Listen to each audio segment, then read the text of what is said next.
Hello and welcome back to FrogClan. This week we are going to be picking up where we left off. So we're really just going to be continuing until we get to about 114 moons. That will be 6 months out from our next event, in which case we will find out what that event is. Until then, we're going to be doing our best to keep our clan going as it has been. So we'll jump right into it with a time skip here. Okay, looks like we have quite a few ceremonies here. Sirius Star rests their muzzle and bite Patch's head and declares them to be a full warrior FrogClan, honoring their decisiveness. Sneezepaw purrs as they feel the joy and pride of their clanmates wash over them.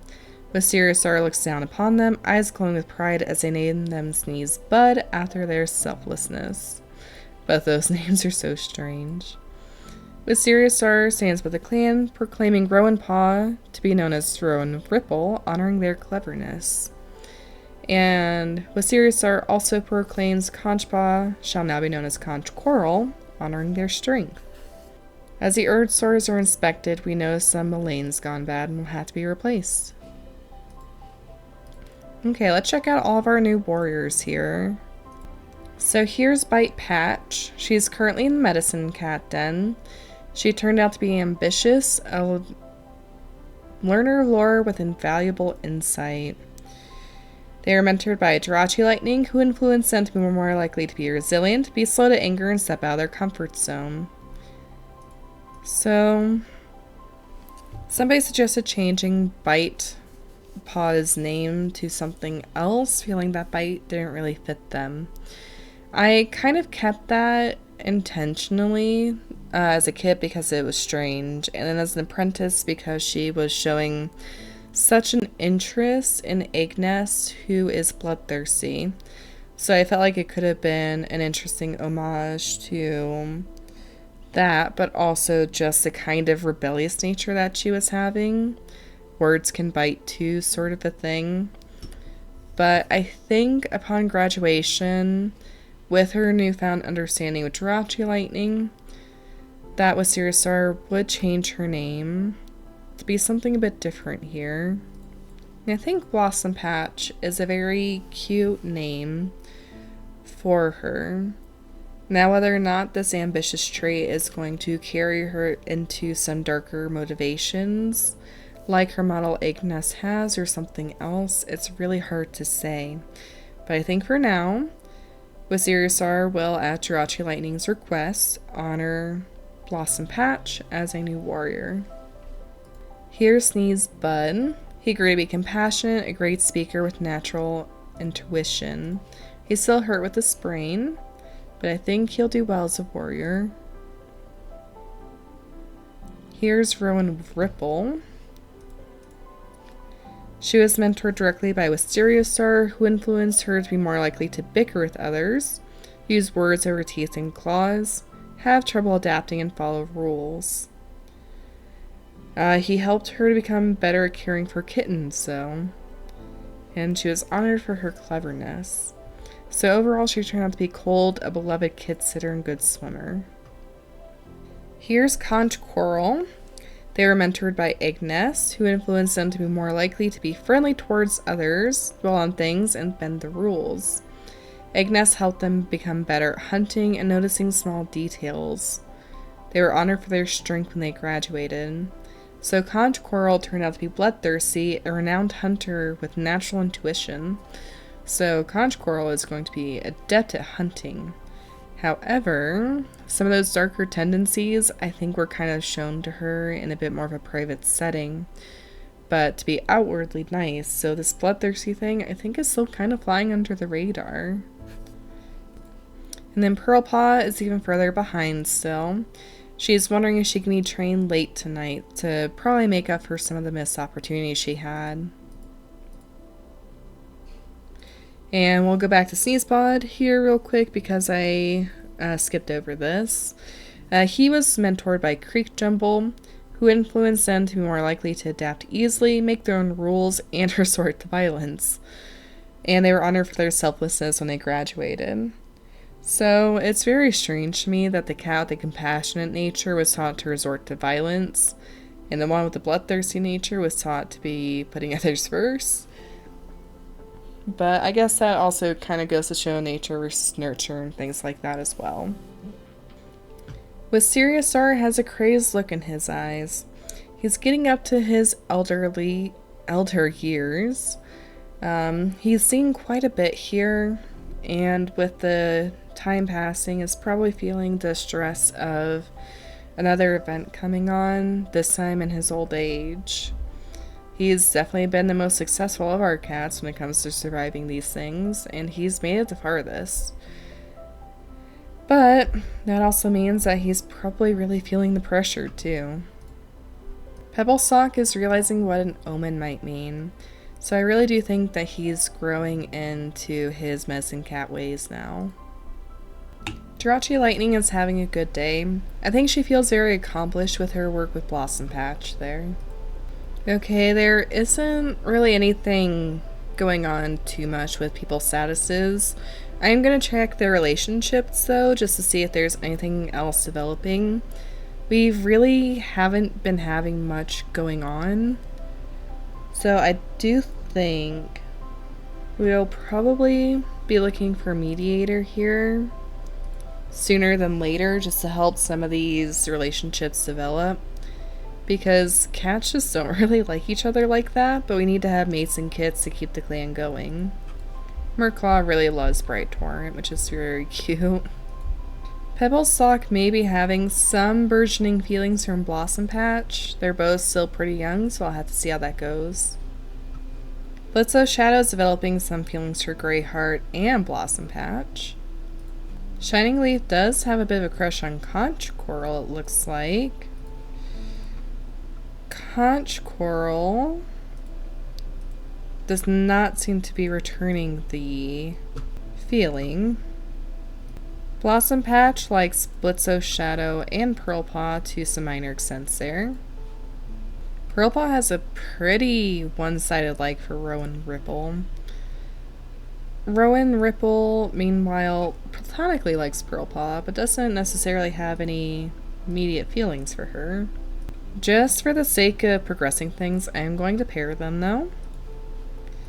Just, again, to see how things go here. I'm really, kind of torn on this, just because Blitzo Shadow is such a more experienced warrior. They both really like each other. They were both compatible, though.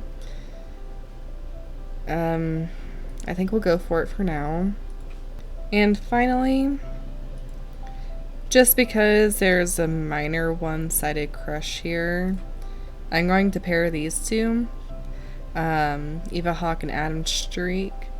They can be our senior adult couple, growing old together.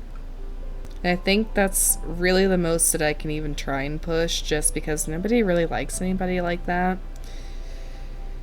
Beyond that, I did see some pushes for Agnes to get a mate. I'm kind of curious to see who she's compatible with, because I can also totally see her just taking somebody on for appearances, you know? I think Basil Nibble could be a good match for her, so we'll try that. Brighthorn takes Pearlpaw out to see a big octopus spotted in one of the rock pools. Pearlpaw is so busy maintaining the octopi or prey that they can't seem to take the training session seriously. Greyheart finds a wounded cat near the Thunderpath. We will proceed. And we do see signs of life. We gingerly pick them up to be treated by our medicine cat, and they decide to join the clan. Their name is Dustapple. Let's check them out. Ooh. Dustapple is a young adult female with amber eyes and a tortoiseshell pelt. She is childish, a great teacher, and lore keeper. So this is what she looks like healthy. Longer haired cat looks like. Injured with a broken jaw. Oof. So we'll go ahead and roll and see if she comes with any traits. She does come with one trait. Let me see what that may be. So Dustapple comes to us with tattered ears. Okay. All set there. We'll keep sitting out our patrols, so I do think I'm going to send these newly made couples out on solo training patrols just so they have a chance to kind of bond a bit. And Ignis and Basil Nibble wander down to the beach to train, but there's something odd. The strange ginger cat statue seems to be purring slightly. They suggest leaving the beach as soon as possible, as those things seem very unnatural. Ava Hawk and Adam Shriek just have a nice practice session. Blitzo Shadow and Blossom Patch approach a two-leg nest perched on a beachfront while hunting. Two-leg kits scare the patrol away. Better than somebody getting abducted. Okay. Not much else there. Just some successful hunting patrols. And really that's it. Just to help get people some experience that they need. So we'll go ahead and jump into our next moon now. With Sirius Star stands above the clan proclaiming Pearl Paw shall now be known as Pearl Blotch, honoring their commitment. Snip Husk's phantom pain has abated. Blossom Patch has gotten white cough. Sneeze Bud can walk and move without pain, so their sprain must have healed. Shining Leaf's running nose is gone. Okay, let's see here. Pearl Blotch. Pearl Blotch turned out to be fierce with Omen Sight. They're mentored by Bright Torrent. Bright Torrent influenced them to be more likely to step outside their comfort zone and be ready for a fight. Bright Torrent helped them become better at finding omens, probably from that training session that they had. When Pearl Blotch graduated, they were honored for their commitment and graduated late at 14 moons old. Very interesting, though. Honestly, I'm going to go ahead and change her name to Pearl Sight. I think that just works well with the Omen Sight. And they will probably be the ones to get whatever omen comes our way here. With Sirius Star hasn't improved since last moon it seems, with a crazed look still in his eyes. Tusk is at least feeling a bit better. Here's Adam Shriek. She is formally into her elder years now. But she and Eva Hawk are not slowing down at all yet. Bright Torrent's feeling nervous. I wonder if that's just from Pearl Sight's now graduation. Greyheart's wondering how Twilight Glide is doing. Twilight Glide, meanwhile, is feeling underappreciated. So I wonder if she's just kind of getting in her own head about success or not of her status in the clan. Sneezebud's feeling a little bit better. He's sparring with some clanmates. Murklaw reassures Bright Torrent about their legacy and place in the clan as they gather some herbs together. As the patrol is marking the border lines, a gang of rogues stalk out of the beach grass to confront the clan cats. Our patrol leader is Ignis, who's bloodthirsty, and we have fierce, bloodthirsty, compassion, and secure traits. With such a prominence for bloodthirstiness, I think we'll just proceed here. Oh. The rogues are terrifyingly coordinated, though, and are quick to use the patrol's momentary surprise to their advantage. The patrol cats are picked off one by one, with only a couple managing to escape. Greyheart and Ignis, the two cats that are most likely to have stayed to fight, both died. Basil Nibble's probably not going to be okay since he just saw his newfound mate get slaughtered, but he's safe, as is Creek Jumble. Eva Hawk notices dark clouds on the horizon and wonders if they should continue. Unfortunately, we have to.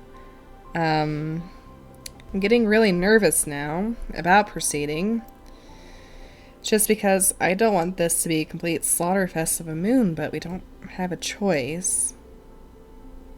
I definitely hit proceed there, but luckily Hairshadow convinces the patrol to head for home. So, crisis averted regardless there. With as much danger as there's been, I don't think Sirius Star is necessarily going to say no to this to get out of something later, so we'll go ahead and proceed, and Shining Leaf pounces without hesitation, but it seems that there aren't any Raccoon Clan cats nearby. Shining Leaf trots back over the border, their prize in tow and transgression noticed. Best possible outcome for us there. Okay, we had quite a few other patrols, all for border, just to try and increase some chances of something happening. We had quite a few things with our Raccoon clan and one with FrogClan, mostly just us talking to the other cats, so very much nothing exciting there. Go ahead and time skip again then. Okay, Bright Torrent announces that they are expecting kits and will be moving into nursery in preparation. That's exciting.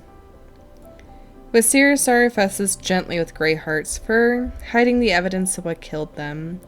They want to remember them as they were in life, not like this. Wisteria can't handle the vigil's entirety despite their best efforts. Greyheart's death has strained them. Wisteria settles into their nest in tight ball, hoping Greyheart may visit them in a dream. And this past moon, Greyheart and Ignis had taken their place in StarClan. Jirachi Lightning's tail was badly injured by a dog, and they got white cough. So this is good in a sense that it could well end up being a scar, which is another mutation. This is scary going into Leaf Bear, and, well, in Leaf Bear now, I guess. Sleepily, Twilight Glide thanks Merclaw for the pain relief. It feels like moons since they've been able to have a good rest without that awful pain. Raincrest has gotten white cough, and Adam Shriek has gotten green cough. So we're in the midst of the plague now, it seems. Merclaw does their best to further prop up Webstem's body, and feels concern growing at the rancid smell coming from the broken and twisted part of Webstem's back. So it sounds like Webstem has infection in there. Pebblestalk was trying to fluff up their nest when they saw a thorn inside of their bedding.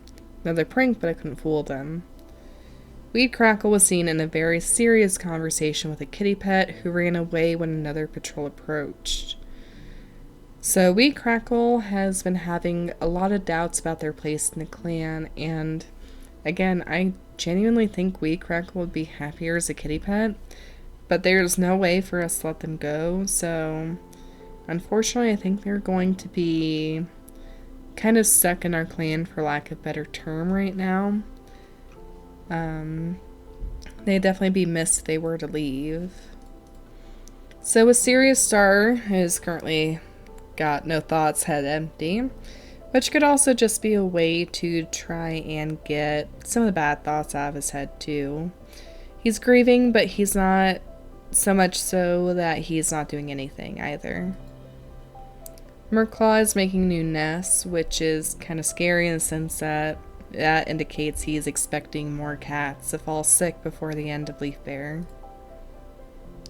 Pebblestalk once again is realizing what an omen might mean. He seems like he's been having this quite a bit, like the past 3 moons alone.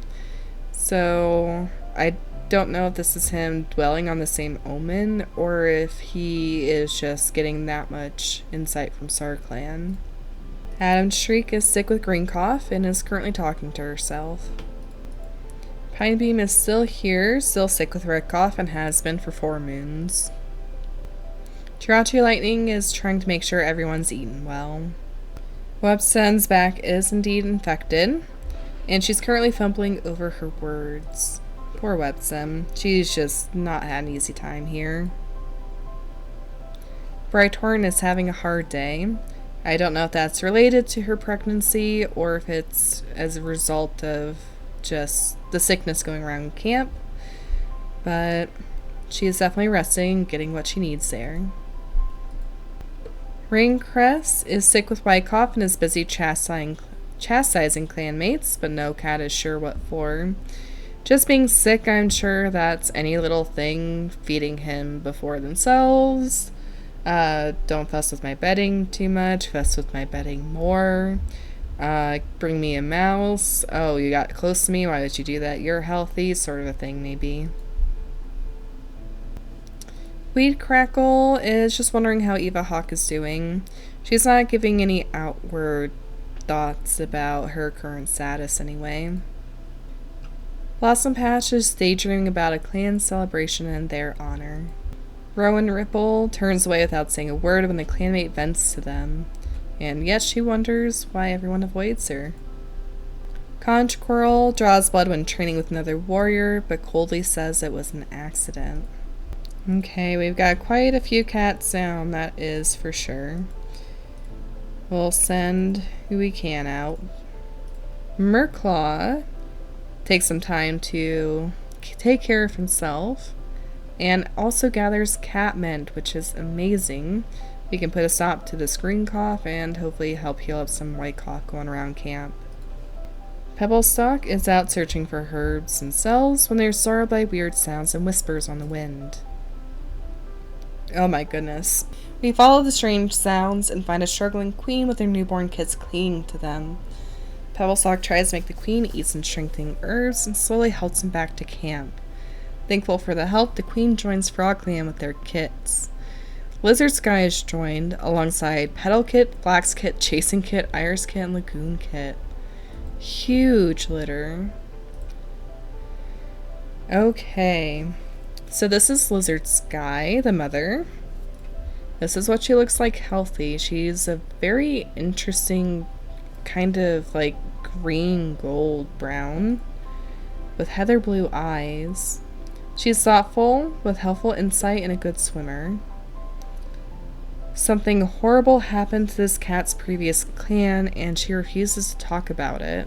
Okay, well, let's keep our fingers crossed that Lizard Sky here has at least one trait she could pass down to her kids.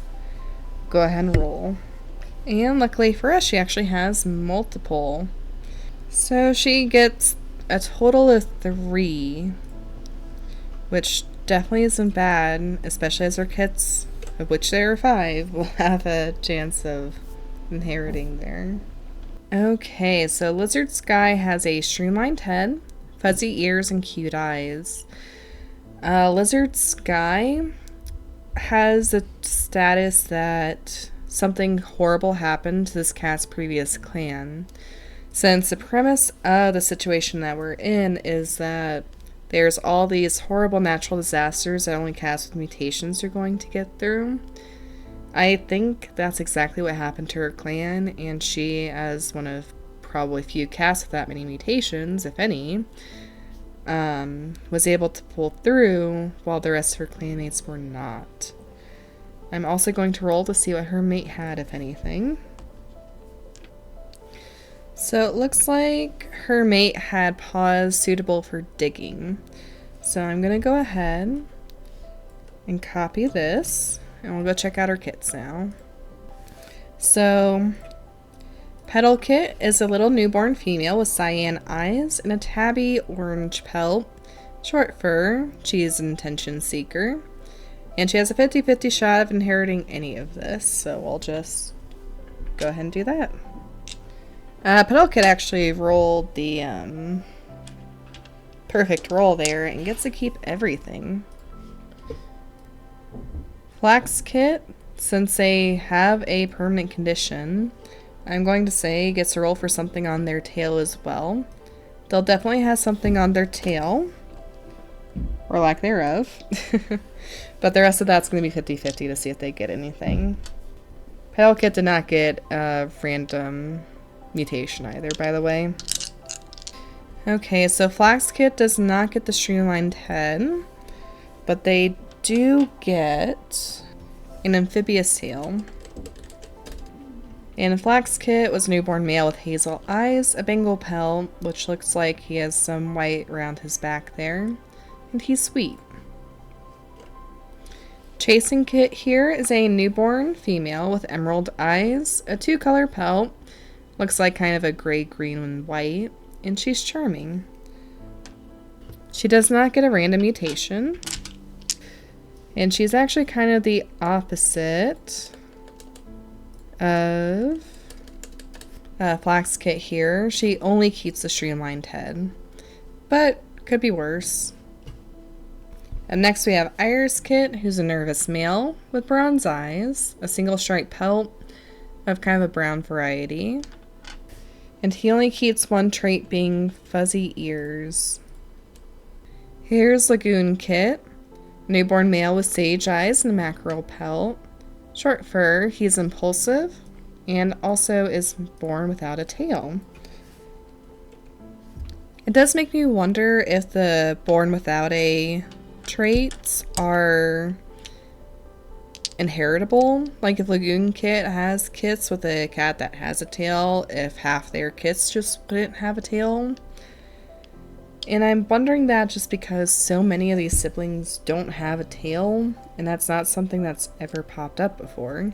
It makes sense if that's some kind of inheritable condition, but just not something I've seen. Okay, so Lagoon Kit rolled fuzzy ears, digging paws from their parents, but also gets the prehensile tail trait for lack thereof. And that's everybody. So an immense population boom. Everybody's got a trait, so that's great to see. So Rowan, Ripple, and Pearlsight go out by themselves just to get some bonding time in. They spot an eagle on wing overhead and watch as it swoops and digs its talons through the spine of a huge fish. It doesn't take its catch into the air, perhaps it's too heavy. I don't really see Rowan Ripple backing down, sadly, so this could end up poorly. The patrol dives into the water, keen to make a play to steal the fish, but even though its talons are occupied, keeping grip on its prey, the eagle's huge wings pack a buffeting punch, and the cats are driven back, giving up the idea on scavenging. Okay, neutral. I'll take it, gladly. Once again, Eva Hawk is leading a patrol when there's dark clouds on the horizon. We have to proceed here.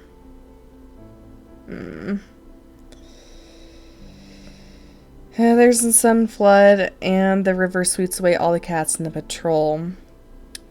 Skysock manages to right the waves, paddling for their life, but many are lost forever. Eva Hawk being one of them, and Conchcoral being the other.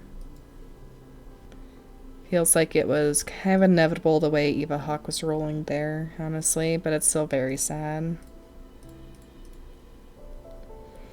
With Sirius Stars marking the border lines when a gang of rogues stalks out of the beach grass to confront us. We've had a lot of bad run-ins with rogues, but with Sirius Stars at our helm here, and I don't think he'd be taking this very lightly. He's very experienced, and he's been with the status of crazed look in his eyes. I fear for Weed Crackle and Shining Leaf especially, since they're inexperienced and Weed Crackle is insecure. But we'll proceed. The rogues posture and jeer, eventually provoking a battle. But we're strong, and after a short fight, the rogues are forced to retreat. Best opportunity. Okay. We hear desperate screams coming from a nearby lake. Webstem is still fresh in our mind, but I think Snipass could not let a cat drown without doing anything. Oh man. We see the bag wiggling and screaming, but Sneezebud was just a tad too slow and got kicked against a tree. Sneezebud's back is also broken, and we order the patrol to retreat, to care for Sneezebud, with pain in the heart for the unknown cat we couldn't save. Seems like that's a very risky one, with very severe outcomes, but I don't think very many of our cats would just turn their backs on that either, so it's really rough. Okay, but on that note, we had a pretty good up and down on that last moon there. I think we'll go ahead and leave it there. Well, until next time though, stay safe and happy. I'll see you then, and bye.